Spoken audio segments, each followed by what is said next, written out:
Welcome back to World Superbikes from Portugal, a rather dreary and wet Portugal. Wet, wet, wet. Great if you're in a boy band, but not if you're trying to race a motorcycle.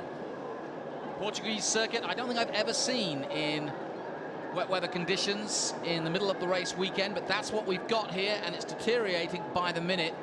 But it makes it very exciting for race 2, which was mainly dry. We had a few spots of rain during the middle of race 1. But now, as you can see, conditions have deteriorated to the point where we have heavy drizzle and possibly heavy rain for race 2. And that throws up a lot of suspension changes, as you can see, and a lot of dialing in and dialing out.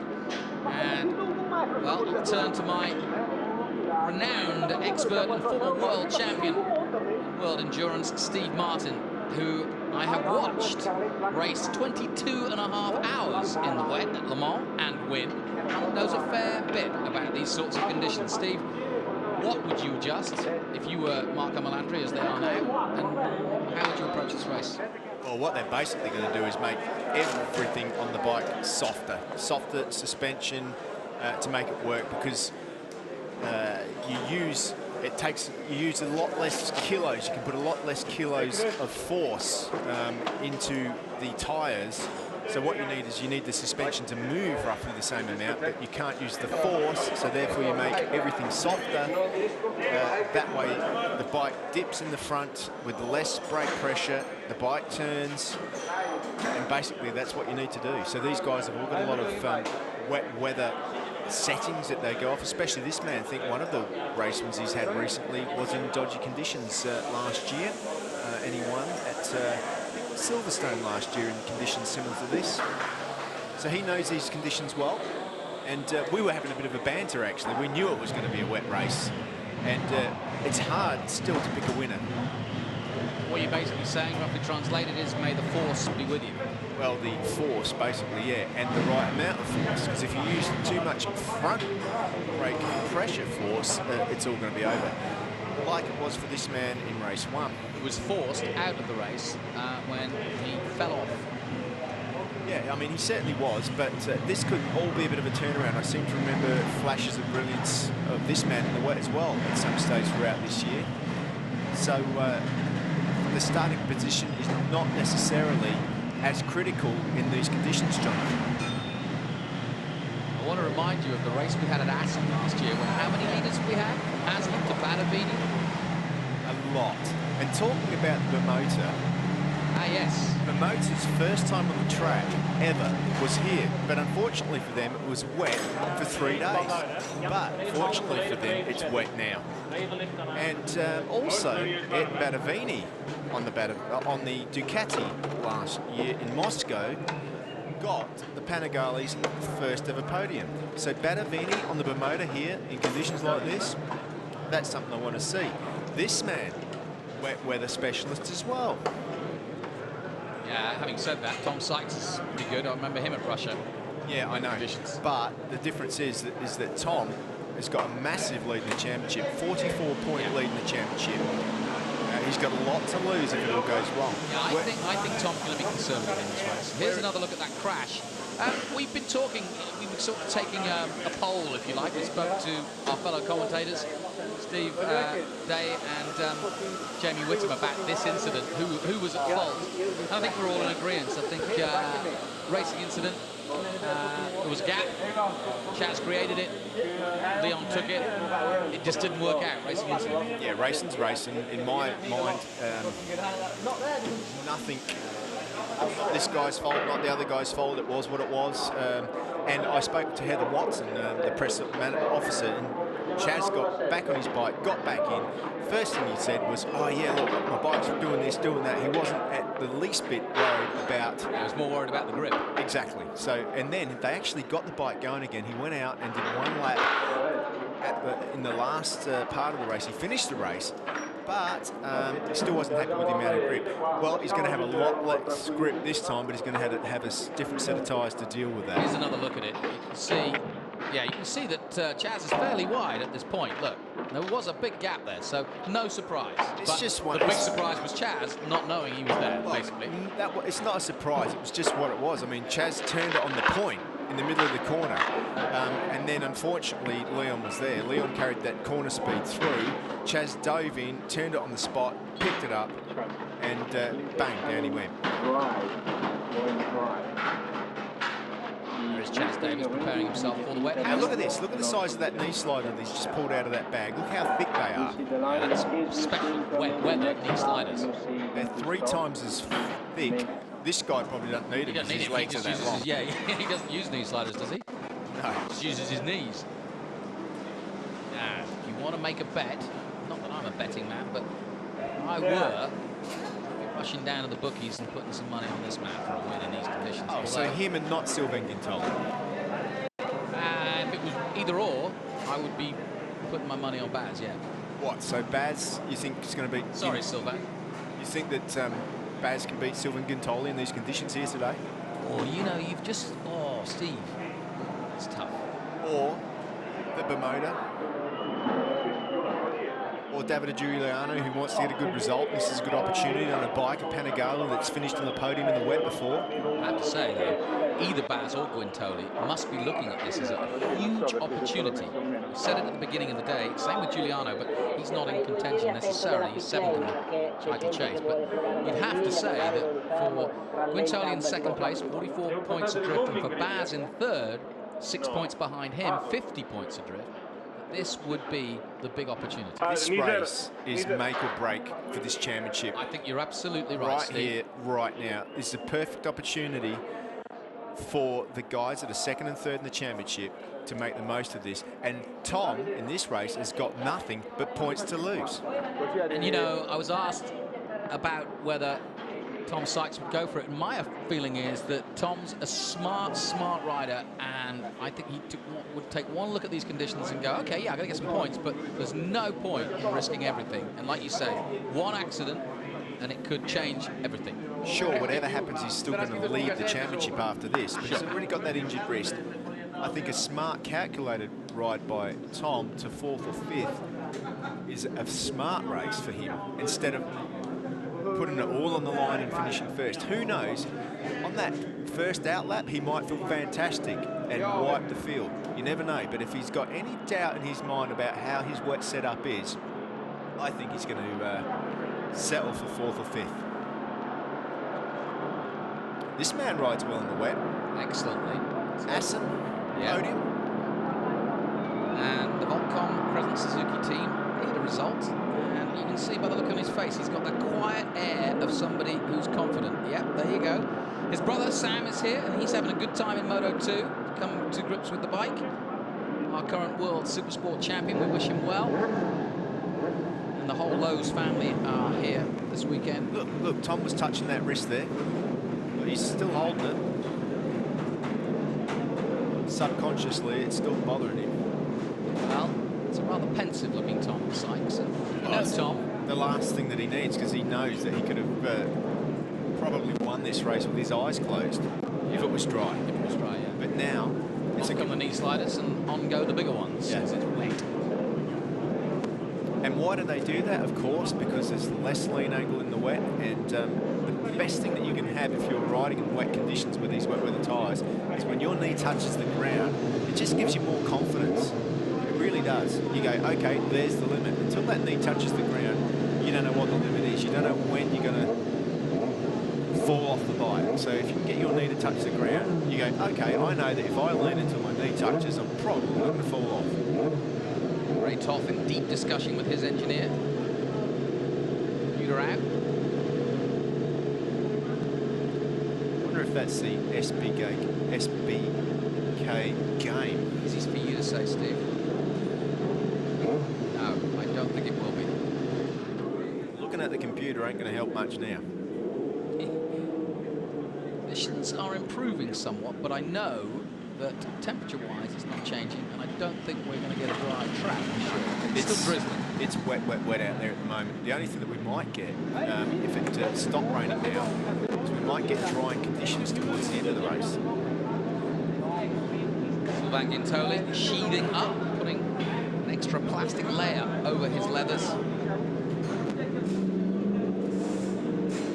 Exo leathers. preparation is everything in these conditions, isn't it? And it's also psychologically so too, because if you feel comfortable, be comfortable. You can't see through your visor. If you're getting soaked and heavy leathers, it's not a lot of fun.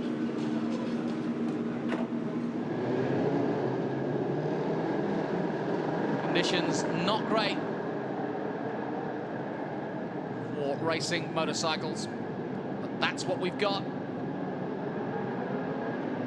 Prepare for race 2. Meanwhile, back in race 1, this is how it went, with Tom Sykes getting away well, Johnny Ray getting an excellent start, and Melandri slotting into 2nd place. Over the hill they came. Baz, Haslam, Johnny Ray leading, then Sykes into 2nd place past Melandri. Very close indeed. Johnny Ray held them off for a while, but look how quickly they blew by him. Melandri and Sykes going past the Irishman, and much to the pleasure of his team and his electronics man. Sadly, the electronics not going so well for Tony Elias, that is, on the Aprilia. Loris Baz on fine Vettel. The Frenchman pushing hard. Melandri chased him down. Ray went backwards. Sylvain Gintoli took advantage of the wet weather in mid-race and started to attack. That was the signal that there was wet weather out there. Haslam and Davis coming together, and problems for the 56. And what a tight race for the Evo. Battle between David Salom and Sylvain Barrière. There was no problems though for Tom Sykes. He had a long 4-second lead at one point. It dropped to 2 seconds with the wet weather. Gintoli tried to chase him down but couldn't do anything. And in the end, it was the picture perfect start to the weekend for Tom Sykes. Congratulations to Gintoli though, taking 2nd.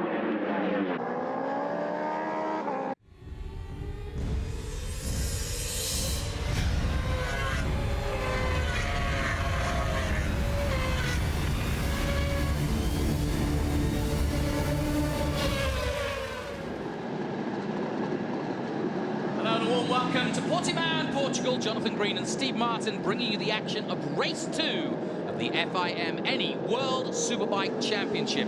You join us in very different conditions because the rain has come down heavily in the last hour and it continues to drizzle as the bikes form on the grid. And frankly, there's a skip in my step anyway, because I just think this might add a little bit more spice to proceedings. We saw a dominating race by Tom Sykes in race 1, and as we look down on the Portimao circuit, on the tip of the Algarve, just off the coast of North Africa, Gibraltar just across the way, and when the weather comes in, Steve, it comes in, but it does just make things a little bit more interesting, doesn't it? Yeah, it certainly does, Jonathan, and you know, we might even see a new winner in this race this year. Goodness gracious. We've had a lot. We've had 6, I think, so far, and I predict that perhaps it's time for a new winner. Well, we're going surfing next week. Surfing USA. Yeah, before we go surfing in the USA, Jonathan, I think we're going to do a bit of surfing We're going to say, yeah, we're going to do a little bit of sliding in the wet here, but it's an important weekend, important week for the championship, as I said at the beginning of the day, because we've got 4 races in 1 week. 2 here in Portimao, 2 in Laguna Seca, then a summer break of 6 weeks before we head back to Jerez. And if anyone is going to stop Tom Sykes, who now has a 44-point lead going into this race, guys, now's the time to do it. Who are your wet weather specialists? Just saw Christian Idden in the background on the Bermoda. You mentioned Ayrton Badavini as being obviously a wet weather specialist. You know what? It's probably a lot easier for me to tell you who I don't think is a wet weather specialist, because at this level they're all good. I think Fabien Ferret is the one that will struggle in these conditions. Okay, fair enough. He hates the wet, but he's improved a lot in the wet. Track temperature 27 degrees, 21 degrees air temperature, but as you can see, conditions are set for a wet race. I mean, who do you pick, Jonathan? Is it? I'll tell you who I don't pick. Okay. That man, Tom Sykes. Yeah, I agree with you. We did talk about this before we were on air, and the reasoning for that, and we both agreed, was the fact that he's the one with so much to lose. Yeah, I think that's the point. When you've got a gap that he's got, then be smart. 44 points is a lot of points. Gintoli and Baz, on the other hand, hell bent for leather. They're the two that, yeah, they're the two that need to win this race. Yeah, I think those guys are going to go for it. And likewise, Johnny Ray. I mean, Johnny Ray revels in these conditions. He knows it's a bit of a leveler. He likes the circuit. The Honda's going good. He dropped back in the halfway point of race 1. And will we get another Evo battle? I hope we get to see some more of that Evo battle. Because I tell you what, if it's not dicey at the front, it's going to be awesome in the Evo battle. It was 0.2 of a second between them. Okay, another thing about that Evo battle, if there's ever going to be a time where an Evo bike is going to win a race, it's going to be right here, right now. And I mean outright. And that is because Bimota, the first time that bike turned a wheel was at this track, and they did 3 days in the wet. They've got a great wet setup here. Yeah, at the time they hated that because they thought they hadn't got anything out of it. Now here we are, race day, Portimao, and they're going, hey, I remember this. And Ayrton Badavini's not such a bad rider in the wet. If I remember correctly, Moscow. Assen. Well, yeah, but especially Moscow on the Panigale. Yep. First man ever to get a podium last year. Yeah, good call. Yeah. In the wet. On the Panigale. Chaz Davis starts on the front row on a bike that's been on the podium in the wet. Well, there is the sign. You don't really need it, but it's official. The wet race is called.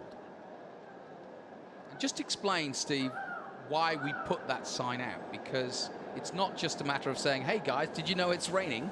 There is obviously rules that go with officially a wet race. Yeah, I mean, there definitely are. I mean, what that means now is that everybody needs to start on wet weather tyres. I mean, it's a little bit of a hangover from the days when we used to have the race stoppages. We still do it now, a bit of a tradition, a dry race, wet race, but the truth of the matter is, in World Superbikes now we have flag-to-flag racing.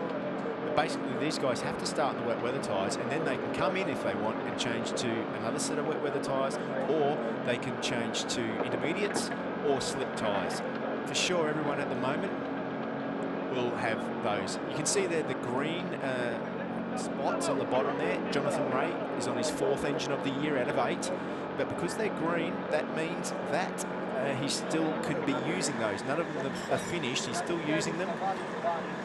So how significant is that graphic, if any? I mean, it's a very useful piece of information, but it's significant if you're got 2 races to go and you're on all red except for 1 green. Because what that means, if they're red, the engines are finished and you're on your last engine. Ducati, for example, they're on their 5th engine, but they've still got all of the engines available to use. The reason that the guys do this is because they rotate the engines. I mean, you'll have an engine that you'll use for the race. You'll still see the guys rotating the engines on a Saturday night or whenever they decide to put them in. How often do they change them on the weekend? Well, every Saturday night or for Saturday afternoon. They normally put it in for the last free practice session so that they can run it in and make sure that nothing is falling off the bike. Concerned looking Tom Sykes, isn't he? You know the difference between his demeanour. He's such a laid-back guy, but look at him now. Yeah, because he had a double in the bag today. Yeah, he had. I think that's what's changed his mood. And now he's really going to have to work for it. I'm not saying that he can't do it, but it's going to be a lot harder for him. Made everything 0. Have you made everything 0? Yeah, that will be to do with all of his traction control settings, engine brake settings, all the things that he can adjust on the bike when he's out there. And I mean, you don't just get on a bike and ride it around anymore. Halfway through the race, he'll be hitting the buttons on the left-hand side of his handlebar. Penny, for your thoughts. Alex? Penny, of course, his girlfriend in the background. So that's expression. But what do you think? Well, get well soon, Jake. That's actually his thoughts. Well, we wish Jake the best. On his nose or not?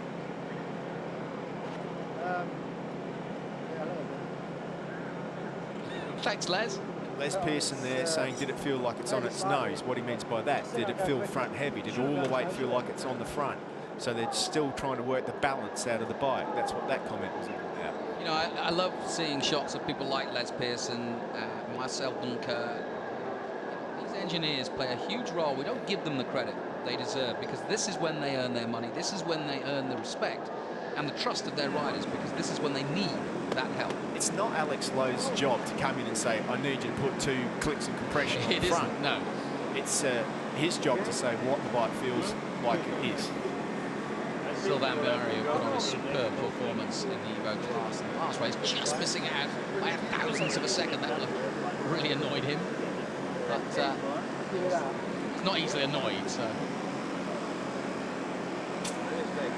See the cable, the front brake cable adjuster there going all the way over to the left-hand side of the handlebar of Sylvain Barrier's bike. Most of the bikes have that cable, so you can adjust the front brake lever on the fly with your left hand. Chaz's girlfriend, Hattie. Yep. Right there, holding the umbrella. And Michele Garda there to the left, the electronic man with the computer in his hand. Very, very smart guy. Ducati, of course, with new software, a new level of MotoGP software in the ECU this weekend. So all that walking around Imola circuit that Serafino Foti, the man on the left there, was doing when we came across him on the Thursday night, it's all starting to come to fruition, is it? Yeah, I mean, it's pretty funny that Ducati, the electronic system on that Ducati is so technical now that they have to walk around with a pram full of electronic gizmos to do a lap of the track if they've never been to the track before, and data log everything so that they can then feed it onto the bike, so the bike can actually make a lap around the track. So proper MotoGP electronics going on at Ducati this year. Hey, and I want to give a shout out to Paolo Pinheiro and his team for the crowd that they've attracted this weekend. Fantastic crowd here at Portimao, one of the best I've seen. And after tough economic times here in Portugal, this circuit, this place, this arena is really perked up this afternoon, and I'm delighted, despite the rain, that we've got such a really good showing. I was talking to Miguel Preyer, one of the big promoters of this circuit, has been for many years, both as a rider and an ambassador for Honda and the Park Algar circuit. They do a great job here. They put on a great show. Canepa, disappointing first race. I hope he can improve on that. Well, everything's turned on its head right now. And for this man too, he's won just about every Evo class race that I can remember. But now he's going to have to earn it this time round. Talking about earning it, what about Sylvie? She's actually the press officer for the Kawasaki factory team, or the Kawasaki team that is both Salom and Tom Sykes. Still She's a happy to factory do the team. grid girl as well.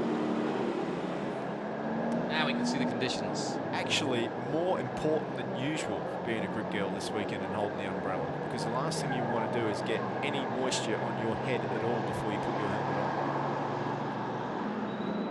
on. Loris Baz trying to stay out of the wet.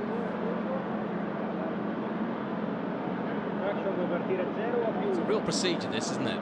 Yeah, it is. Look, there's Loris just making sure, because like the vision is paramount right now. Going into turn 1 at 130 miles an hour, yeah. And it's very, very easy to get it all wrong, get a bit of fog on the inside of your visor, not see where you're going, and then you have to slow down quite significantly. I kid you not, Steve, this is the fullest I've seen this grandstand. Awesome. Well, I think these guys are in for a spectacle. Here's your man. He's my outside chance. Outside? What's your inside? Ginterly. Okay, I hear you.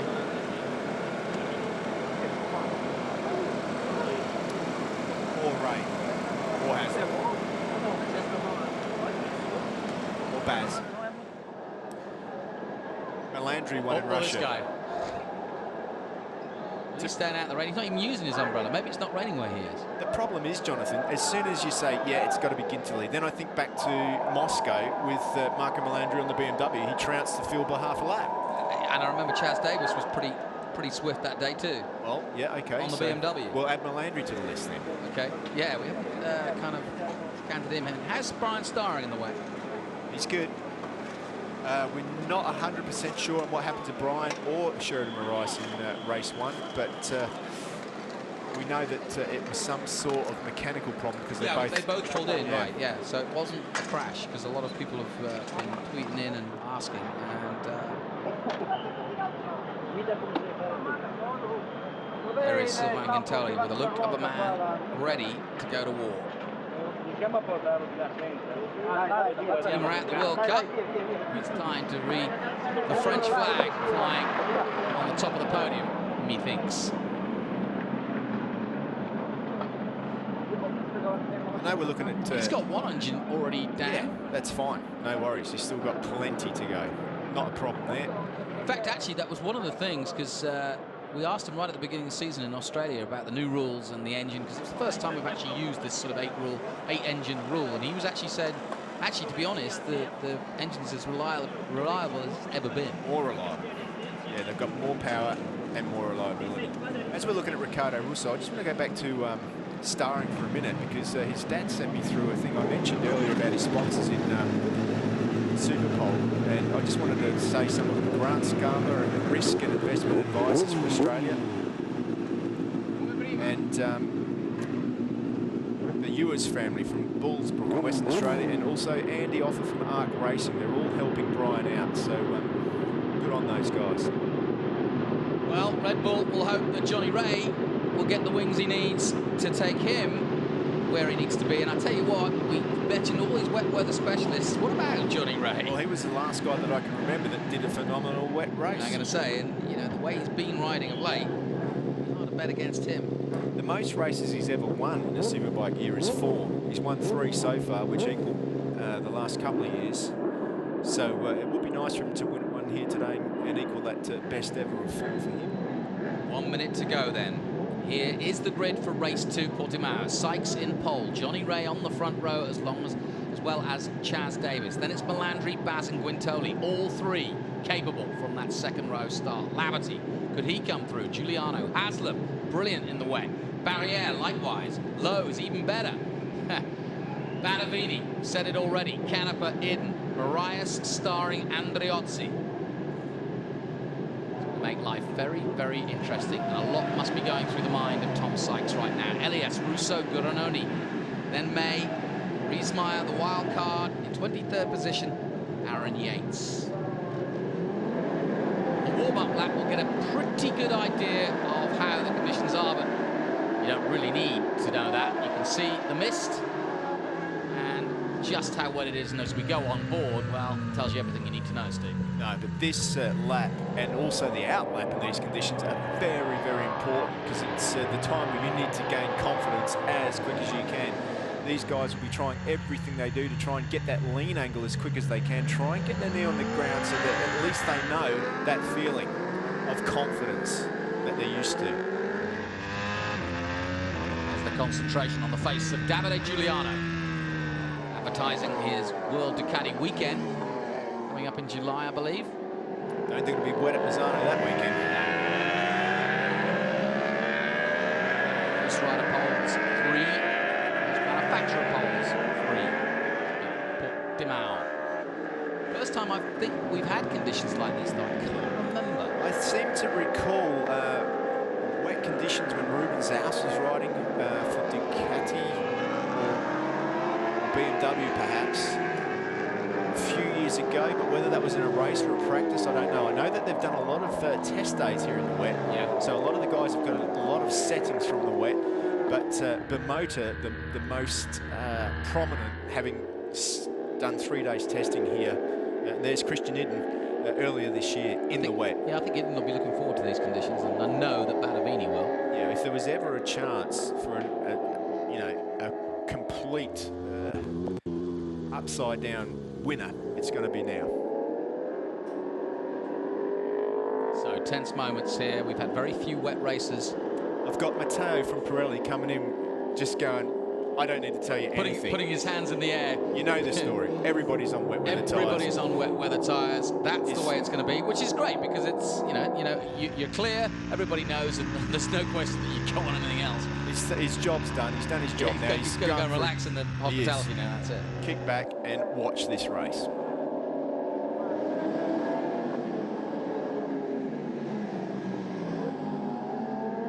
Tom Tom Sykes has a decision to make. Does he play conservative? Or does he dominate again? He'll give it everything he's got to a point and then see how he feels. Then he'll make a decision. Sylvain Guintoli and Loris Baz have a very important decision to make. It is make or break. I believe what you say, Steve. This race will define this championship. If Guintoli or Baz can do something, Tom Sykes doesn't score as well, then there's a chance that they can hunt him down. They let him go again. It's starting to look like one-way traffic. Tom looks at his position on the grid. All set fair. Ray in the middle of the front row. Could Chaz Davies do something with the Panigale? About to go wet weather racing in Portugal for race 2, World Superbikes. And go the lights. Good start from the pole man. Not a good start from Melandri. Jonathan Ray got a good start too. Jonathan Ray shoots into the lead. Great start from Johnny Ray, who takes the whole shot. Melandri recovering well and going wide and high. Yeah, looks like Sykes got some good feeling there. You can see how carefully they're taking it. One of the promoters has started well and up into the top 10. And look at the number 52 of Sylvain Barry. You said it. He's right there in the top 10 already. Jonathan Ray in the lead. And Chaz Davies going into third place. Sylvain Guintoli, the two Aprilias together on track. Barrier is now 9th. It's such a fine line in these conditions, Jonathan. Johnny Ray just tiptoeing his way through turn 7.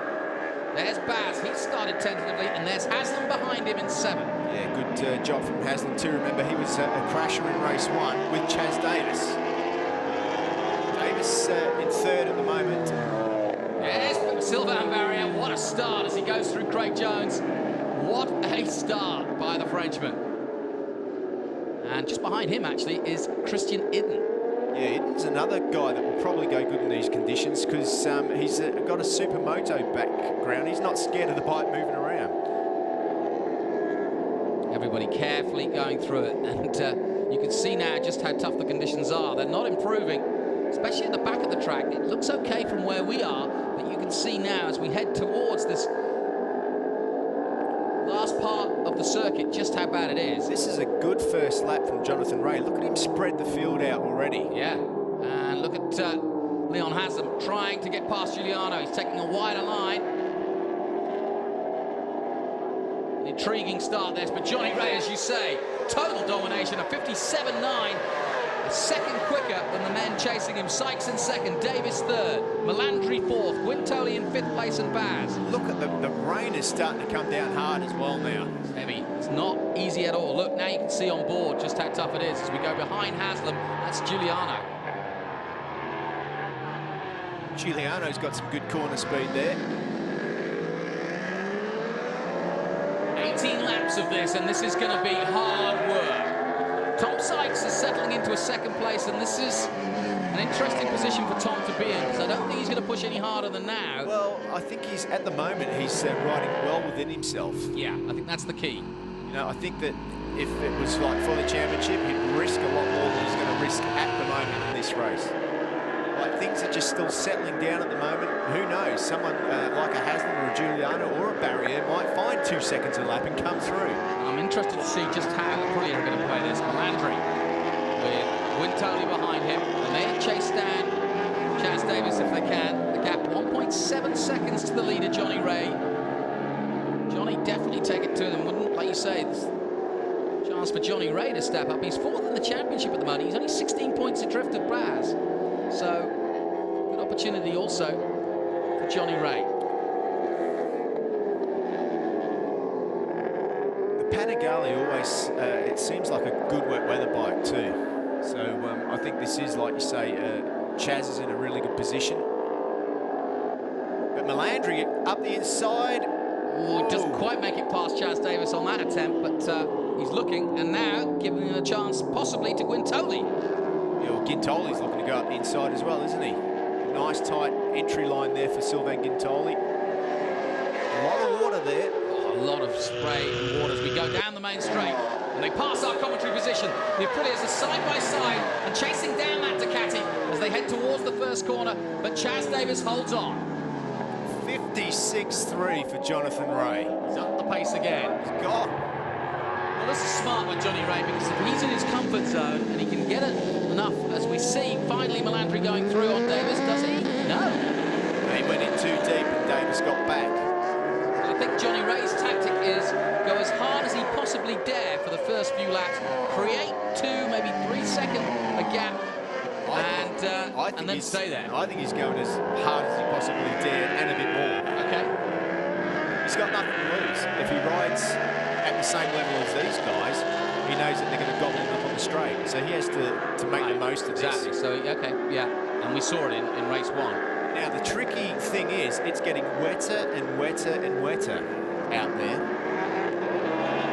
He is flying, isn't he? He is. Look at how soft the bike is as well. It's like really soft, soaking up all the bumps, and that is one of the things you do to the setup of these machines, is that you soften everything off as much as you can. He's got a great lead now. Well, I mentioned the unsung heroes at the start of this race, and Chris Pike is another one of them. We saw Les Pearson, and these are the guys that come to the fore in these sorts of conditions and advise as best they can, because the riders can only do what they can do. The setup is imperative now. Yeah, I mean, it's those technicians' job to try and understand what it is that the rider's saying, and then it's their job to turn that into a bike which works for the rider. It sounds easy, but sometimes it's not. Chaz Davies holding on to that 3rd place, but for how long? Because here comes Marco Melandri, side by side, but the Ducati just won't give in. I don't think he saw him. Well, here we go, like race 1, and look at Guintoli, because Guintoli's just got past Melandri, and that wiggle from Melandri has cost him. How fast? Sylvain Guintoli goes into 3rd place, just. How? No. Oh. Oh, and that was one of the Kawasaki's. Was that bad? Could well have been. From 6th, no jump starts. Actually a jump start for number 21. That's not Troy Bayliss, it's Andrew Olsen. So, drama at turn 1, this time involving Baz by the looks of things. Chaz Davies hangs on. But now he's got Guintoli rather than Melandri to deal with. Fastest lap, a 1:56.030. That's impressive. Significantly, though, the 2nd fastest lap of the race, as we look at this battle, is Tom Sykes at a 56.7. Yeah, that's still 7/10ths down. Here's another look at Elias and Lavity. Lavity on the inside of Elias, does he? Whoa. Oh, no, that wasn't a very good overtake. And yeah, Elias will... Bit of a kiss on the way through. Well, significantly, Jonathan, what it means is that Tom is keeping himself out of trouble in 2nd place. And he looks comfortable. He doesn't look out of shape. Johnny looked like he was pushing. These guys look like they're pushing. Oh, Sylvain just pushed his way into 3rd place. Sorry, Chaz, or not? Chaz is getting knocked around a bit this weekend, isn't he? I think Melandri wants a piece of the action now. But I don't think Chaz would like it any other way. There we go, and here is that action. Thank you. Melandri's a quick learner, isn't he? Yeah. He also understands that if his teammate is able to go past, he should be too. Big rivalry between those two. I don't think they're the best of mates, Melandri and Guintoli, but it doesn't matter. There it is, down the inside, really stuffs it in on the front tyre, then has to trust that rear Pirelli wet. Good drive out of the corner, stuffs it in on the inside, then has to trust that when he changes direction that the grip is going to be there from that rear wet. And that lap was Guintoli's fastest, a 57.2. He's still nowhere near as quick as Johnny Ray, who is absolutely flying. Meanwhile, Haslam's up to 6th. Melandri ran wide, which let Chaz go back through. These are tough conditions, and through goes Melandri again. And look at Haslam. Yeah, Haslam's caught up big time. This could be a great day for Leon Haslam if he can get up there. In fact, Haslam's lap time, 56.4. He's the same speed as Ray. Other noted fast riders, Lowe's at a 56.9 down in 9th. Yeah, Laverty's still disappointing in 12th position. He did have that moment on that lap though, so let's just see for him. But and through goes Melandri again. Does he get it this time? This time, yeah. He holds on to it. So Chaz in trouble, and here comes Leon Haslam to add some more. Thought about it. Now, we did our best to find out what the feeling was, if you remember the crash in race 1 at turn 5 between Haslam. There you go, over the hill. Haslam's thinking about going there. Yeah, and then, you just see Grabs him the let front off, brake. grabs the front brake, and that's a risky moment. And even Dad was impressed with that. And if you can impress the Rocket with a braking manoeuvre, well, you're doing a good job. Yeah. Anyway, there's no hard feeling at all between the two Brits, No, Haslam and so. Davis. And there shouldn't be. No. Racing's rubbing. Racing. Something like that, Steve, yeah. Oh, you could probably say it better than me. Either way, Rubbin is about to go racing, because I think Haslam on this next corner, corner 1, is going to challenge again on Chaz Davis. Well, Haslam's other problem is the guy behind him on the number 34 machine, Giuliano. Because Giuliano's right there. 56.7 for Jonathan Ray that lap round. Incidentally, the gap now 4.5 seconds between Johnny Ray and Tom Sykes in a comfortable second place. He's 2 seconds up the road from Guintoli, who's still battling with his teammate Melandri. But the real battle is right here as Chaz Davis tries to hold on. It almost looked like Chaz Davis had one of the high-definition visors on there. A little bit yellowish, it looked. Yeah, conditions can't be easy, Steve. And you're battling just to see properly as well as feel properly in terms of what's underneath and how wet the track is, because it is getting wetter and wetter, isn't it? Yeah, to be honest, though, the Pirelli wet weather tyres are working brilliantly here at Portimao. We haven't had any... It was Baz who was in trouble at turn 1 because he's dropped down to 8th position. Lowe's incidentally is up to 9th. They come again. There's Tom Sykes, and look at the gap now between himself and Guintoli. It's coming down. Melandri and through. Melandri's going to even shorten it further. Yeah, Where is he? Well, Guintoli was He's like, not. Oh, we've got a crasher. These Yellow two- flag at the top of the hill. And these two are about to take each other out. It wasn't Tom. May have been one of the back markers from a previous lap, and they've just got the flag out there. Okay. Well, it's not the leaders, as you say. There's Baz at the back of that group, and just behind Baz is Lowe's. Intriguing race, this. And it's really Around the outside. Giuliano looking for a way past. Down the hill they come, and onto the front straight one more time. Chaz Davis. Haslam's got a better drive this time. He pulls out of the slipstream. Yeah, he's got him this time. Oh, I don't know. Chaz is very good in the He brakes. is Look good at that. excellent under braking. No, Haslam's Haslam's wide. gone very wide, and he's in trouble, and he's lost out. Giuliano goes through with his teammate in front, and a mistake from Haslam there. And thank you very much. Well, if nobody else wants to go past you, I will, says Giuliano. Yeah. That's unfortunate for Leon Haslam. He's got to do all that work again now and get past Giuliano. Well, I think he's got, I think he will too. I don't think it'll take him long to catch back up. In comes number 21, Andriozzi. That's for a ride-through penalty because he was he's jumped the start, so he gets the ride-through penalty. 56.7 again from Ray. He's consistently quick. And half a second quicker than Sykes again, and the gap now 4.8. 5 seconds. Johnny Ray is up the road. That's a pretty impressive amount from Jonathan Ray. And Melandri is taking a few chunks out of Sykes right now. Guintoli trying to go with him. But the next battle will be between the world champion and the former 250 world champion. Now, you've got to think that these two Aprilias are going to close that gap down. It looks like it's getting smaller. Everyone keeping their fingers crossed in the Kawasaki 10. It's an EBR coming in. That's Jeff May.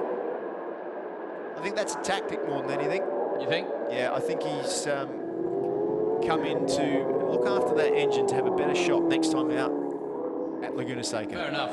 Nothing to gain in these conditions. Nothing and, at all. hey, this is a development year for EBR. It is. We've said it all along, and I think it's a smart choice, to be honest. yeah. Johnny Ray crosses the line again. He does a 56.7. The consistency of this man is brilliant. Tell you what, if I was the head of Honda, I'd be well pleased to have Johnny Ray in my stable. 55.4 though, upping it now. Melandri is on the run. He is going to be catching Sykes very quickly indeed, and he has. There you can see it. I'm looking forward to seeing what sort of pass he does. Aslan's past Chas Davis. Oh, and a wiggle again from the world champ. Yeah, that lap from Haslam, a 57.8. So Davis had some sort of problem that time round. And He's there, isn't he? Look at that. Oh, and he's right all over there. the back of him into 5 and almost touching the rear wheel of Tom Sykes as they come up to 6. The power of the Aprilia as he's leant over. Fantastic onboard shots, graphically illustrating just what the conditions and how close to the through on tight the he is. inside. Through goes Melandri then, with Tony soon to follow. And like we said, Sykes. Oh, look at Sykes. I was going to say, I don't think he'll try to challenge him back, but he might. But you know what? When Tony's coming up the inside. For Sykes, a 4th here is okay. Big backslide. What about 5th? 5th, fine. 6th, 7th is fine. Finish is what he needs to do. Yeah, he needs to be very careful here, at least in my mind anyway, with the championship so far ahead. He needs to finish, basically. This is a great opportunity, as we said at the beginning of the race, for Melandri, for Guintoli, and for Baz. But Baz is down to 8th place, and that mistake at turn 1 is costing him dearly at the moment. Here's your leader, and wow, is he having a day. Yeah, he's having a good day, very, very consistent. Well, look at the laps, 56.7, 56.7, 56.7. Doesn't get any better than that. 4th in the championship at the start of this race with 210 points. He's had 3 wins already this season. Could this be number 4? Won at Assen, of course, in race 2. Took the double at Imola. It's taken everybody a bit of time to catch up to Jonathan Ray's lap times, but they're there. Yeah, Guintoli is faster, in fact. Yeah, there's a lot of guys circulating faster now than Jonathan Ray. But that doesn't matter because Jonathan Ray, bang, got out there and did the job. There's that overtaking manoeuvre up the inside of Tom Sykes. A lot more feel on the front and rear on the Aprilia there. And then through goes Sylvain Guintoli. Tiptoeing now around this Algarve circuit. It's not often rain here in Portugal, but when it does, as you can see, it's significant. And Sykes is in the 58s. 2 seconds lap slower than Giuliano, the man right behind him. For how long? That number 34 is about to make his move as we go on board with Davide. You can see in his eyes the Roman is on a quest. Great shots of the concentration. Back with Melandri and Guintoli. Down the hill. I don't think Guintoli can stay with Melandri's pace at the moment. And through he goes. And Tom Sykes, having looked so dominant in race 1, I don't think we should take too much into it. I think he's doing exactly what we predicted, which is just taking his time and not making any, taking any risks that he doesn't need to take. He's got everything to lose here. I mean, it's not that he can't ride in the wet. He won his first ever Superbike race at Nürburgring in the wet back in 09. Yeah, this is not a lack of ability from Tom Sykes. This is complete, mature head thinking in terms of the overall title chase. Ray crosses the line. Melandri's up to it again. Fastest lap of the race at 54.5. You know what? Jonathan Ray is not out of the woods yet. No, he's not at all, but Melandri can sniff it. And that's the beauty of Marco Melandri. Much maligned, he's not always the most popular rider, but when he gets a sniff of the lead, especially in conditions like this, there's no stopping him. And we always get the best out of him. Look, you can visually see now where Johnny Ray is on track, and that's all he needs. He's like a hound dog. That gap was 4.8. It's now 3.2. Johnny's leg a little wider than he should have been at in that last turn. And the tripod his way around turn 5. Landry's bike is looking perfect. Planted, isn't it? It really is. He can turn in beautifully. He gets the apex every time. I'll tell you what I'm also impressed with. Guintoli, I thought was going to drop off, but he stayed with it. Look. He is, but if you notice, he's always just that little bit wider everywhere. He can't get that apex. Is that style because Melandri's always so much tighter? No, you know what I think it is? I think that Melandri, let's face it, has been hopeless on the Aprilia up until Malaysia. This is very true. Nicely put. At Malaysia, he found something that made that bike turn. I think Sylvain Guintoli has learned to ride the bike the way it is. Yeah. So whatever it is, I think Guintoli's putting up with the way that Aprilia is. Well, no surprise, Christian Iden and Badavini going for honours in the Evo class as expected. They won't score points, doesn't matter though. They're ahead of Elias Laverty. Barriers all the way down in 14th position after that brilliant start. And Salom's a no-show. Good to see Marias in the points as well. Marias in 15th from South Africa. Good to see him, yeah, definitely scoring some World Championship points. Salom all the way down in 21st position. Yeah, he's obviously struggling big time with those wet conditions. Starring Marias' teammate is in 17th, just in front of Canepa. Canepa having a shocking weekend. Here comes Haslam again. He's now going to try and challenge Tom Sykes. But the big news so far is that Guintoli has just set the fastest lap. And now the gap between Melandri, Guintoli and Ray, who leads, is just 2.3 seconds. Guintoli just slightly, a lot faster than Melandri last lap out to get the fastest lap of the race. So we have a fascinating finish to this race. Yeah, we certainly do, because Jonathan Ray is giving it everything he's got. He's also done his fastest lap of the race, which was a 55.8, but it's still significantly slower than Guintoli. And I would argue that the conditions are not improving, Steve. It's not a matter of track conditions improving, is it? No, it's just everyone getting into their stride and into their rhythm. Hey, that 2 seconds is dropping dramatically, Steve. Here's Sam Lowe's Baz in front of him. Baz in 8th, Lowe's 9th. Yeah, basically, Jonathan Ray is losing 1.5 seconds a lap. 1 to 1.5 seconds a lap to the Aprilias now. He's just dropped from 2.3 as they cross the line. In the first split, he's 2 seconds. He's now down at 1.7 seconds. If he's not careful, they'll be on him before the end of this lap. Yeah, it's not a matter of being careful. It's only a matter of time. Jonathan Ray, if he wants to win this race, is going to have to dig deep. There it is, 2.3 yeah. down to 1.7. Wow, this is absolutely superb. On the edge of your seat racing. You're going to have the World Cup. It's had plenty of drama. This has got more. Melandri and Guintoli. Guintoli doing an excellent job of staying with Melandri.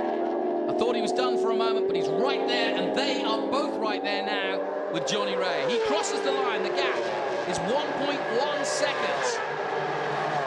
And a fastest lap again from Guintoli. 54.3 this time. Giuliano in 4th place. He's ahead of Sykes, Haslam about to pass. Now, just because the Aprilias catch Jonathan, it doesn't mean they're going to leave him for dead. The reason for that is because he's been the one out there setting the pace. Now the Aprilias have caught up. He might be able to learn from them, learn where they're going fast. So hopefully he can get on, if they do pass him, he can get onto the back, stay with them, work his way forward. There was Massimo Neri there. It's hard to predict what Johnny could and couldn't do at this point in terms of how hard he's willing to push and how hard he's actually pushing at the moment. He's pushing at what he thinks the limit is at the moment. And obviously he's seen the 5 seconds come back to 1 second, so he's thinking, okay, there's nothing I can do with it. I just have about that. I need to wait until they catch me, and then I'm going to try as hard as I can to sit on the back and try and learn as quick as I can where they're faster than me. And then try and replicate that, and then have an attack on the last lap. That's basically what Jonathan Ray has to do. Well, our predictions at the start of the race are all coming into fruition, so to speak, because we felt that if anybody was going to step up, both Melandri and Guintoli would have to be 2 of those men. And Johnny Ray, of course, 4th in the championship, is in his own battle, and he goes slightly wide there. I do seem to remember us saying that just about everybody could win too. Yeah, well, yeah. Hindsight's 20/20. Now, coming into full focus, though, are those 2 Aprilias for Johnny Ray. And if he hadn't got mirrors, he can hear them now. That doesn't look like 2 seconds to me. No, it's certainly not. In fact, it's about 2 seconds until Mr. Melandri goes past. Here we go, onto the main straight again and up over the hill. Past the restaurant, a big wave to the crowd maybe, but Melandri's the one waving by now. Side by side with the Honda, and Guintoli ready to go as well, but Johnny Ray very late this time on the brakes. And that's the 3 of them, locked in back. Chris Pike makes a note. 13 of the 18 gone. Not much to write down, though. I'd write home right now, which is we're in trouble. It's SOS time. This has been good for Sylvain Guintoli too, because he's closed right up in the back now. I don't count him out for the win. Definitely not. And of course, Look at Jonathan Ray sliding in. Oh, look at that, 50 that, yards! Oh, I cannot believe it! I've just knocked the table over. because the two Aprilias have taken each other out in Portugal and pretty much wrapped up the 2014 championship chase of Tom Sykes. No, look who's back up. Gintoli's back up. Gintoli's up and still running. Cannot believe that. Haslam's in a position now to overtake Sykes. Sykes will be up to third by now. Haslam is knocking on a podium. What a race. I cannot believe that. What was Sylvain thinking? Why? I want to see that again. I mean, yeah, like you say, I'm not going to make a judgment, but I asked the question why Sylvain Gintoli would attack at that point, right there and then, on his teammate, knowing that Melandri does not give a corner away that easily. No love lost. Yeah, exactly. Well, there's not going to be a lot of lust, for sure. Okay, I'll let you get yourself out of that one. Cool. But, yeah, Leon Haslam's going to come past now, and he's going to see that he's battling for a podium position. I'm going to say... Well, here we go. Go on. See, look, Up the inside, Melandri's come right across. He knew he was never going to get round the corner. Well, it's a racing incident. You know, it is what it is. This doesn't help. Bang. Ooh. Watch. Really? In these conditions, you think you can overtake from there? Well, the problem with that overtaking manoeuvre is that Sylvain committed a long way back. That's what I'm getting at. Look, here we go. Look, he's committed there. He's going and he's going, well, 9 times out of 10 I'm going to make it. Melandri's going to back off. Melandri doesn't back off. Well, yeah, but he back off where? He didn't even know he was there. Well, that's right. I mean, it was too late. He committed. He had nothing better. He had no other choice. He made a decision. He was going to try and go through. He couldn't lean over anymore. If he leaned over anymore to miss Melandri, he would have lost it and taken them both there anyway. So it was Red Rover all over. Yeah, and sorry, Sylvain, love your work, but not today. That was, I'm afraid, in my opinion, not a good move. Meanwhile, back at the front, 8.2 seconds is a great move for Johnny Ray with Giuliano now second. And Sykes headed for a podium, maybe. Because I think Leon Haslam, but now, I talked about Melandri having a sniff. If there was a sniff of a podium, and look who else is sniffing. Chaz Davis is not done yet. No. What an intriguing race. It's far from over. Well, Tom Sykes has just been handed a gift. It doesn't get any better rap than that.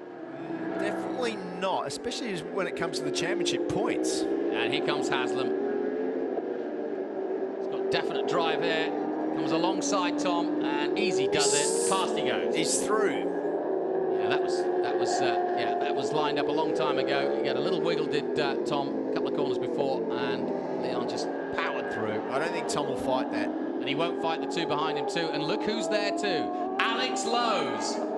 Well, it's a Brit Fest, all 4 of them. Hey, you know what? This battle for the podium's not over just yet. Well, I don't know who won the battle of the Twitter, but right now, the talk is all of Johnny Ray. Yeah, and he's in a world of his own. You know what Johnny Ray's just seen? He's just seen +8. And he's just seen Giuliano second, who's no threat to him at this stage. And look at this battle. And here comes Alex Lowe's, and Baz hasn't done either. That was late on the brakes for Leon Haslam. Late on the brakes from Chaz Davis.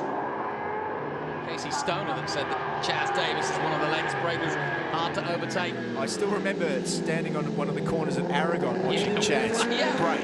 We both took a big intake of breath and went, what are you doing? It was like a crash every time. Yeah. He did it, he made it every time. Last of the late breakers and his new lead. Look at Lowe's through on the inside now. Talking of not breaking at all. And he doesn't, he goes wide. Has to let off, but he's through. And this is getting very interesting. It's getting very interesting, all right, because look, he's through again on Chaz Davis. And I'll tell you why it's also getting interesting, because Loris Baz has a decision to make, and I've already made it for him because I know exactly what he's thinking. But he has a decision to make now. Does he help his teammate who's in trouble at this point, or does he fly by him in about the next 4 seconds? I think I know the answer to it. Okay, we're about to find out on that one, but I'm interested now to see the battle for the podium for Haslam. Haslam could do with a podium here this weekend. So could Loris Baz. Yeah, I know, but I think Baz is out of it. I think the man on a mission is Lowe's. Lowe's wants this. Haslam needs it.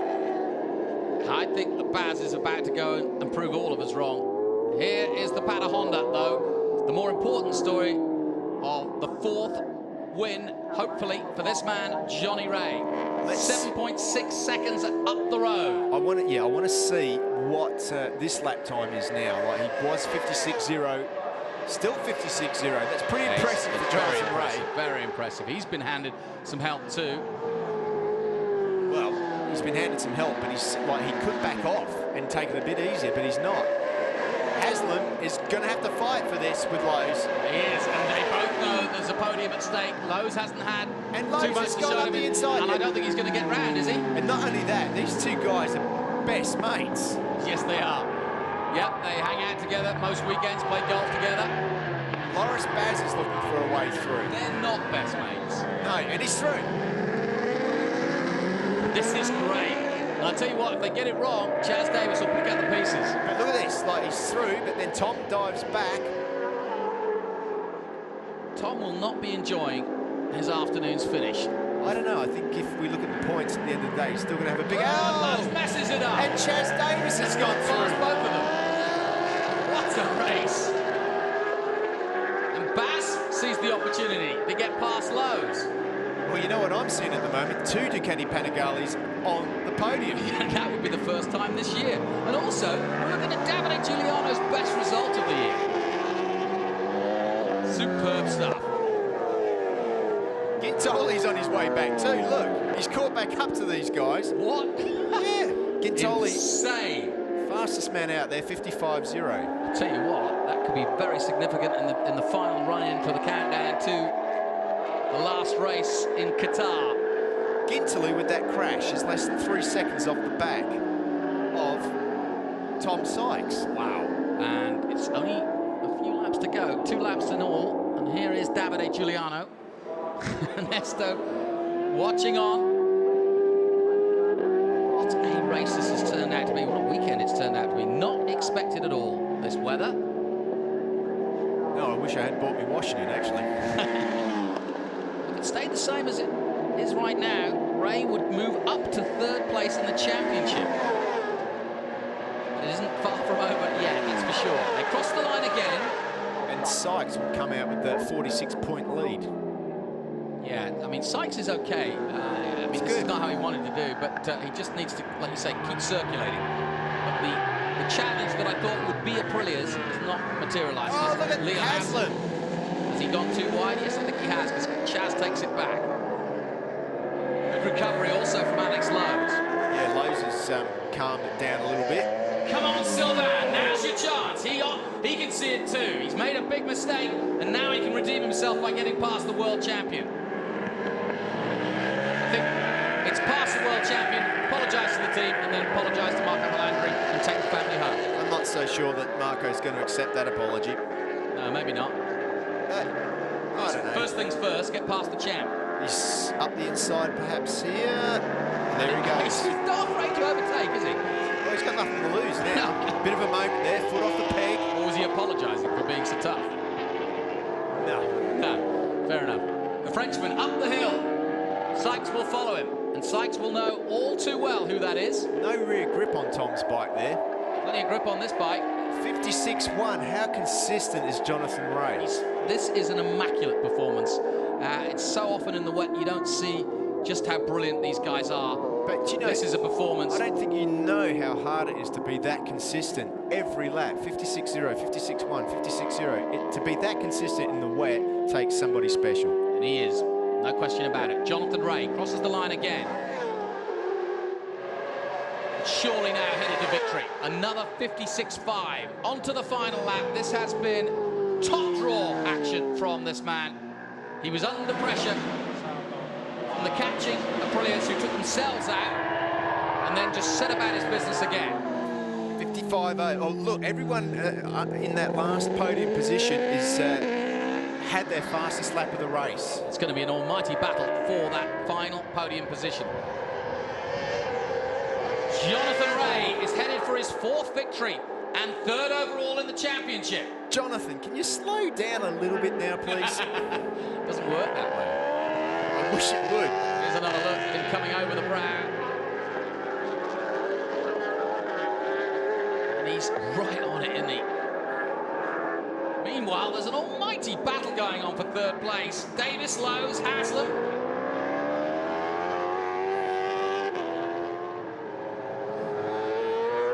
Yeah, Jonathan deserves this. He's got it all his own way at the moment, hasn't he? Yep, this is all one-way traffic. This has been superb by Jonathan Ray. What a way to finish his weekend at Portimao. There's Sylvain Barrier. He's going to be leading the Evo class, is he? Yes, because Iden is ahead of him, so is but Iden won't Badavini. score. And Badavini, in fact, will be the fastest man in the Evo class, finishing in the top 10. But it's going to be a win for Sylvain Barrier. It'll be good to see him back up there, won't it? But you know what I'd love to see? I'd love to see what's happening for the second, third and fourth between those four battle, guys. Isn't it? Yeah, absolutely. Meanwhile, Johnny Ray cruising literally to victory, and he taps the tank to say thank you to his Pata Honda. He gives it a pat and takes victory at Portugal. Probably one of the finest races of his career, in my opinion. And as you say, I think you're right. Consistency like that is top draw. Giuliano crosses the line. Davis takes third. Lowe's takes fourth place, and Davis does a 1:54.1 for the fastest lap of the race as Sykes crosses the line now behind Guintoli in 8th position. You know, that shows commitment from Davis. Fastest lap in the last lap of the race. He was going to bin it or get that podium. Win it or bin it, wouldn't it? And here comes Barrier to win the Evo class, but I'm afraid he's going to be a long way behind the Bermotas. Let's not count them out because they won't be in the reckoning when it comes to the points homologation-wise. They certainly are on track. Excellent. Oh, what a bizarre race, Steve. I thought it was good, not bizarre. That was great. Well, greatly bizarre. And they're all trying to work out who's where. Well, it's more importantly for Ducati, all kisses all round. There's Mrs. Giuliano. Yeah, good day for Davide. I mean, you know, we've often been critical of Davide, who's great in the qualifying, but not great in the results. And, but today, excellent. Great ride by Jonathan Ray. You know what? He's a rider that can make the most of every opportunity. Yeah. He might not have the fastest bike, as we saw in race 1, but in race 2 here today, he was the one that did the fast laps straight up. He was the one that put the pressure on the Aprilia guys. He was the one that held it together, doing 56 flats all the way through the race until the last lap.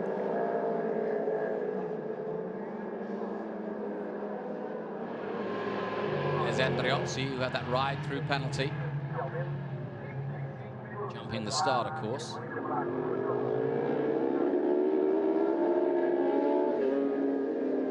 Great stuff by Chaz Davis. Here was the moment, yep, and he just slaps the tank.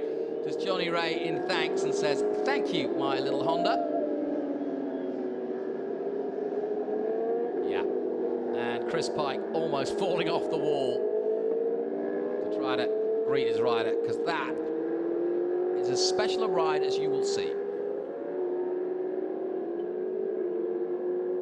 Johnny Ray just thanking the marshals for their job, because I would have thought if I were out there, you'd want every flag to be exactly right. Do you mind finishing up here? Because I want to go down to the Aprilia garage. Yeah, go for it. Yeah, you're quite happy for you to go down and congratulate him, Steve. I'm not congratulating. I just want to down to the Aprilia garage. Yeah, I want to stand in the background and see what's going to happen. All right, good point. Yeah. Actually, I would like to be a fly on the wall, and just a fly on the wall, because I don't think it's going to be too good down there. Brian starring in the points as well, and Marias, good to see. Yeah, congratulations to both Australia and to South Africa, to fans on speed in Australia. Congratulations, you got some World Championship points, and congratulations to the boys and girls watching on Super Sport in South Africa. We know you're watching, and we are coming, we hope, to your fine circuit. We hope to be welcome. I get that.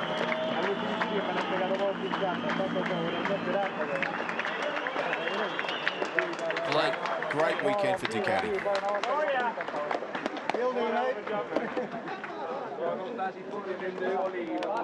And Jonathan Ray's first ever win on this circuit. Good point.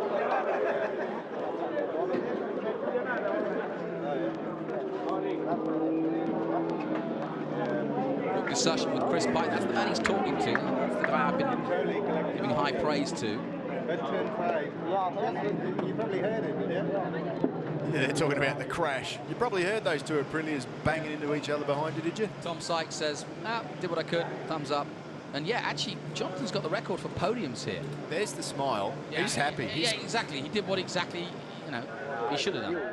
Just stay steady.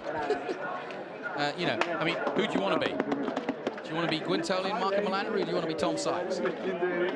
Exactly. Right now, I'm saying. I might be bagging Mr. Guintoli quite hard right now, but you've got to think of what might have been. I'm not bagging him. I think, racing's racing. It wouldn't be the first time that somebody's taken somebody out, a la Donington Park a few years ago. True. Into the last corner. Yeah, true.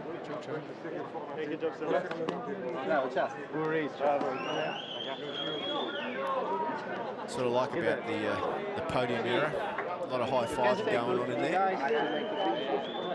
Especially after such a hard weekend. Quand je le touche, ça me prend il serre et puis bon, de toute façon, ça se bourre. Ah, ça ne peut pas tourner. À l'intérieur, le problème, c'est qu'il y a un espèce de... Superbikes is not a crime. Says it all. See? I mean, obviously they're just talking about the incident. Oh, I'd love to see inside that Aprilia garage now. Bravo. Well done. Congratulations to Davide. He's a popular rider, is Davide Giuliano. Rode well. Confirmation then of the championship. The gap 43 points. It's not too bad, but they wanted more out of it, did Guintoli. Baz now stays third, in fact, 48 points. And I was wrong. Johnny Ray, 49 points. I thought he was going to go, but Baz at the end there got a place, and that put back him into third place. But just 1 point between the two of them now, Baz and Ray. So Ray can head to the States very much with his tail high. Melandri in fifth place, not improving. 192 points out. He will be bitterly disappointed. Kawasaki continuing to lead in the manufacturers' standings. That is important for them, although they've won a couple of world championships. They haven't won a manufacturers' championship yet. Salom leads as well, with 74 points in the Evo Championship, which is good. 46 points for Canepa. Canepa had a lackluster weekend. Johnny Ray's 15th World Superbike win. 4 this year. That's the most he's ever won in a year. Equal most.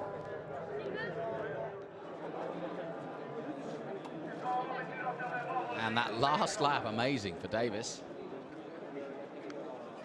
Second in terms of the fastest laps, behind Sykes with 3.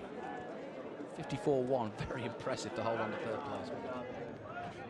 I think Ducati have every reason to be proud of these two today. Yeah. I think, like I said, I think we saw a very mature ride there. Penny and Alex chatting over. Good result for Alex Lowe's. I hate to say it, but Lowe's 4th place, Labadie 9th. Eugene is not going to be best pleased with that. There's Mrs. Ray. Tash gives him a thumbs up and a quick tap on the cheek to say, well done, hubby. Here's some of those starts. Race 2, and it was a good hole shot from Johnny Ray. This is Tony Elias again. Well, he's got a horrible view from back there, hasn't he? Yeah, it's not nice, is it? Just see the hills in the background. At least when you start in the front row, you can't see all the water coming off the other guy's tyres. This is Sylvain Barrier's position.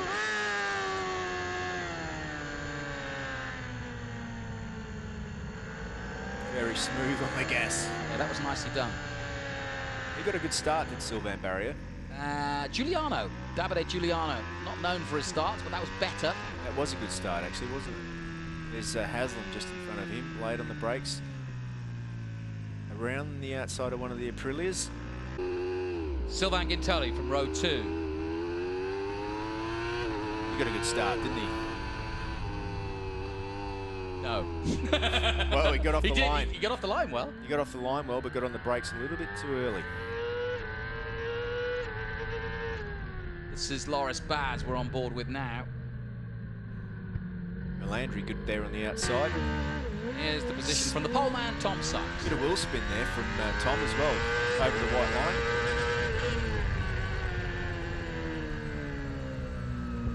Melandri almost on him. And goes wide, but a good start from Tom Sykes, that. It was. He did everything right in that race, did Tom Sykes, which is how you win World Championships. Yeah, he didn't panic. No. I mean, it must be pretty annoying watching all these guys come past you, especially when some of those moves were made to look easy. There's no point fighting. I mean, he's got, what did we say, 46 points? Yeah, and you saw the smile on his face. It could have been a lot worse than that. Yeah, and worse, what would have been worse would have been to fight and fall off. And Exactly. I'm also glad that Sylvain and Marco seems are both okay. What about Chaz Davis? Davis 6th in the championship with 159 points. Could the second half of the year be better for Ducati? They had some updates. It seemed to have worked out all right. The weather was a leveler today, but a very, very popular win for the Brit. Jonathan Ray.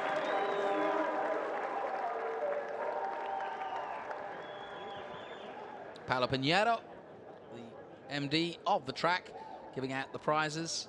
I said it once, I'll say it again. Him and the staff put a lot of work in to put these events on. And it's great that World Superbikes has supported them since they began in 2008. We were the first event here.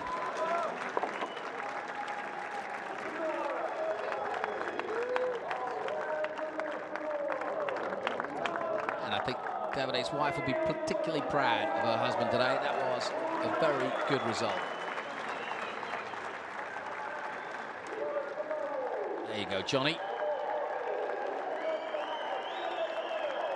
Excellent stuff. And there's his chief engineer, Peter Bredels, technical coordinator, his official title. So, if Chris Pike is a big factor, so too is Bredels, the Dutch technical engineer. And let's remember just how impressive it is. Again, we've said it before, 10 Carter, just a tiny team from Northern Holland.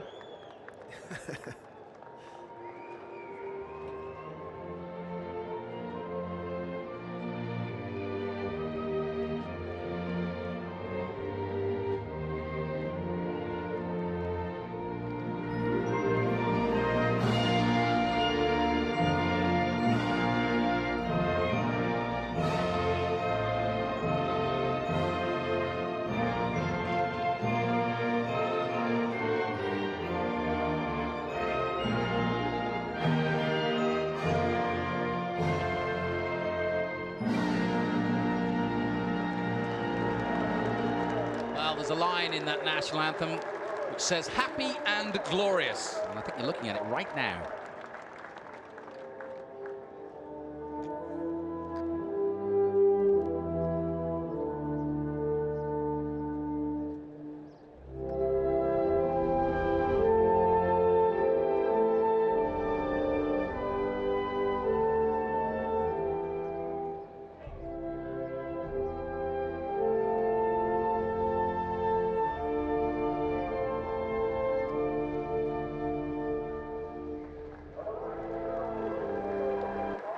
On any given Sunday, you can almost be sure of one thing.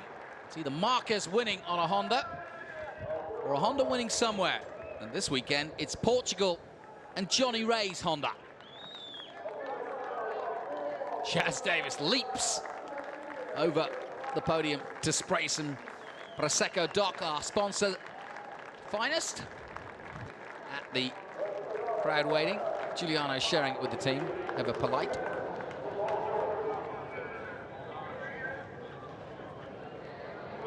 I bet that tastes pretty darn good. Johnny's going, yeah, I'll have some more of that. Well done to our boys. Excellent racing. I have to say, you know, a show's only as good as the trapeze artists in it. And I'll tell you what, our boys performed well on the high wire today, because it was a high wire, wasn't it? It's absolute tightrope in wet weather, riding a 200 brake horsepower motorcycle. Only your right hand to stop it throwing you into the air.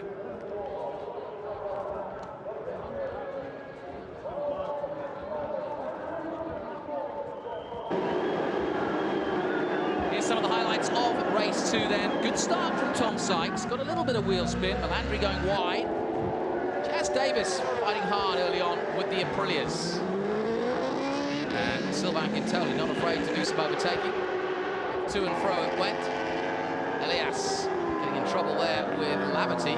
Lavity showing no respect. And no respect shown either by Guintoli on Chaz Davis. Tom Sykes was going about his business, not trying too hard. Trying to get some points, but not trying to do anything heroic. Meanwhile, Melandri was trying to be a hero. Barriere was fighting for honours in the Evo class. Johnny Ray then was caught by the Aprilias, but then they caught themselves out, didn't they? Totally on Melandri, both of them going out. The factory Aprilia with some blushes. Meanwhile, Haslam was past the world champion and Lowe's was past Haslam. No!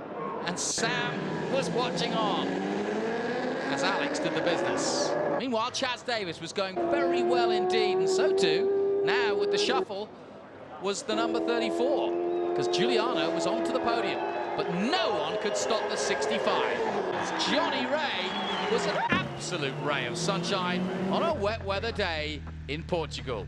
Ducatis, though, second and third, but congratulations to Jonathan Ray. Let's head down to Michael Hill. A completely different set of conditions here at Portimao for race 2. I'm here with, firstly, our third place finisher, the first of the Ducati riders that we're going to speak to in a moment, Chaz Davies. Chaz, after impressing yesterday in qualifying, you've pulled it out of the bag in race 2. Another podium for you this season. Congratulations. Yeah, it was a tough race. That it's starting from third really helped me get up the front there in the early laps. But to be honest, I didn't expect to be on the podium. This is my first wet weather podium. It's usually a condition I struggle with, but I think credit to the boys in the bike today. That's definitely the best bike I've ever ridden in the wet. It was doing exactly what I wanted to, and you know, I could smell the podium them last laps, just having a dice with Leon and Alex, and yeah, pulled it out of the bag. Just it was podium or bin it the last lap. So I'm glad we came out on the podium side of that. So it's fantastic. Thanks very much to Ducati and all the team and everybody that's supported me, and happy birthday to my dad for tomorrow. Happy birthday then to Mr. Davies, and we'll see you, of course, Chaz, next week in Laguna. On then to our second place finisher today, again for the Ducati Superbike team, and again smiling this time from Italy, Davide Giuliano. Davide, firstly, congratulations. Very difficult conditions in race 2. Yeah, it's very difficult condition, but my bike is very good, and but I'm very happy for this result, and happy for Ducati. For two bike in the podium, is very important, and now I'm going Laguna Seca. Yeah, this track I'm like more. Thanks, Davide. We'll see you next week as well.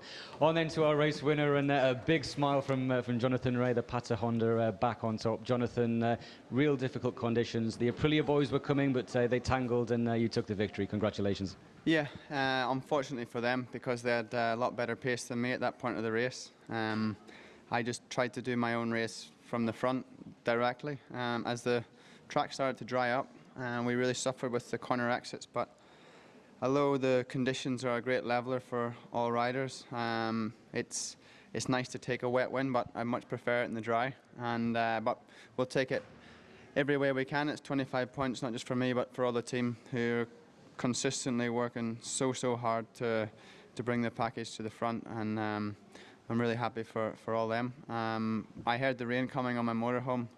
I was watching a little bit of the Tour de France, and I just started like singing a little bit. I was getting a little bit giddy, getting changed, because I knew that it was a chance, because if it, the dry second race, then maybe it wasn't possible to be here, but I'm just happy and want to thanks to all my fans and supporters out there today. Thanks, Thank you. Thanks, Jonathan. On then to the best Evo classified rider in race 2 here in Portugal, and equally a bigger smile, and rightly so, difficult conditions. Sylvain Barrier for the BMW Motorrad team. A very, very close race 1 with David, just missing out in the first race, but you got your revenge in race 2. Yeah, for sure. No, this race was a good condition for me because it's the first time really I race and try the bike on rain condition, and it was lovely to battle a little bit with the superbike, and now it's an amazing day for me. Second the first race, first in the second, and yeah, three months ago I was in the hospital in the coma, and now I'm here doing the podium, and I'm so pleased, and the team worked really good, and especially for the rain condition, and yeah, I'm really, really pleased, and say thank you to all the team, to all the fans, and yeah, perfect. Thank you.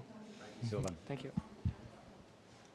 Thank you, Michael Hill. And I have to say, what an inspiration to humanity, let alone anything else. To be in a coma 3 months ago and to be winning at the world level in any sport, incredible. We'll be at Laguna Seca once again to go down the corkscrew with Jonathan Rea after a brilliant display.